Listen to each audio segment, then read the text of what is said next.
and I've got some more wedding DIYs for you today. I previously made a video on some favors that you can make to save yourself some cash. The link to that will be down below.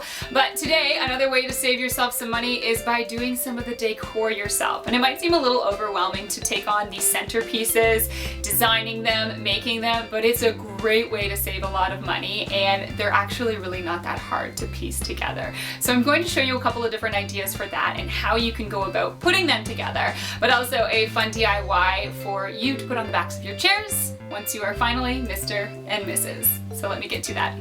So first, starting with those chair covers, I use burlap for a more rustic feel. You'll need a bunch of different ribbon in the color that you are working with for your day. Also some paint, a sponge brush, scissors, and a hot glue gun. So my burlap was just a scrap piece that I had. It has this pretty rough edge, so I folded it in and just hot glued it in a few portions to hide that rough edge of the burlap. I did also make sure that I ironed this piece before I started working with it. So I'm just creating this little pocket for this sign to kind of rest on the chair. So depending on the size of your chair, you're going to want to make sure that this will be able to slip over easily enough. And I am just simply gluing these two pieces together and making sure again that I'm hiding those rough edges of the burlap with my hot glue gun. So once you have that glued in place, you essentially just have to glue down the top again with some hot glue, and that way we have a sealed top so that this can slide over top of whatever chair you're using. So it's this nice little pocket that we're working with. You can repeat that process and have two of these for each sign. Once you've done that, slide in some newspaper and we're going to begin painting. The newspaper just makes sure that the paint doesn't leak through to the other side. So I'm just using some acrylic paint here and I'm freehanding on the Mr. and Mrs. You can write whatever you want, and you can also use a stencil if you feel like you need to, but I just freehanded mine on. So you can go ahead and set that aside to dry and grab all of your ribbon and begin cutting different lengths. Now ideally you probably want most of these to be really quite long to almost hit the ground when it is resting on your chair, but I did cut in a couple of shorter lengths as well. So once it's dried, you can flip that inside out, and then we're going to grab the hot glue gun and you'll just put a line of hot glue along the edge of the side that has the paint on it and begin gluing all of your ribbon down. And you can do it in a varied pattern, and you can space it out or put them together as close as you like.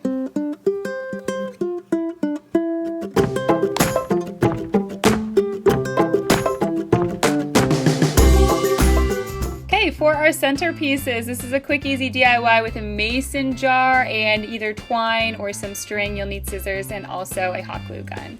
So I grabbed 8 pieces of string here for my beachy vibe centerpiece. I just thought the string would work better. I knotted them all together at the bottom and just make sure all of your strands are cut at the top. Then flip your mason jar upside down and then put the knot at the top of that. So I tied 2 strands together and knotted them, as you can see a little closer here, about an inch away from that original knot. Then you're going to take 2 separate strands from 2 pieces that are already previously knotted together and knot them together another inch or inch and a half below. So it kind of creates this webbed look on the jar, and once you get towards the top you can flip your jar over, and I want those to be resting right near to the top. So my solution was tying a piece of string around the top of the jar just near the lip, and then for those final knots I am actually knotting them to that piece of string just to pull it all up and make it nice and tight around the jar. Trim off your excess, and I found that this jar did not sit flat with that knot on the bottom, so I had to cut it off, and then I hot glued all of the pieces of string to the bottom just so that it stays in place. So that's what my jar looks like when it's all done, and I thought it had a beachy vibe. So how do you put it together? Well, these are just 2 palm leaves that I have from an indoor house plant. Threw in the jar in the centerpiece there with a nice candle, and then a bunch of different seashells, which you can pick these up when you're on vacation sometimes, or maybe just at the beach or at the dollar store as well. Put in a couple of tea lights and grab a flower from the garden, whatever's in season, and that's how easy that was to put together.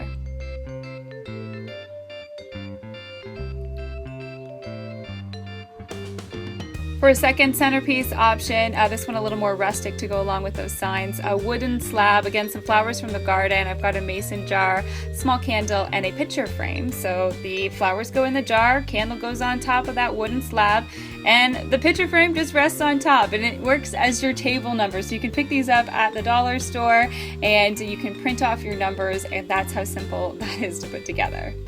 So I literally just threw those ideas together kind of last minute. It's that simple, and hopefully that provides you with a little bit of inspiration. If you have any questions, you want some help, I would be happy to try and help. You can always send me some messages. You can also follow along on Instagram and on Twitter and chat with me there. Follow me at Janelle Steeper, and if you try any of these ideas out, send me some photos. I'd love to see what it looks like. If you enjoyed this DIY, let me know, give me a like, and don't forget to subscribe because next Wednesday I'll be back with a new one. Cheers. That didn't make sense.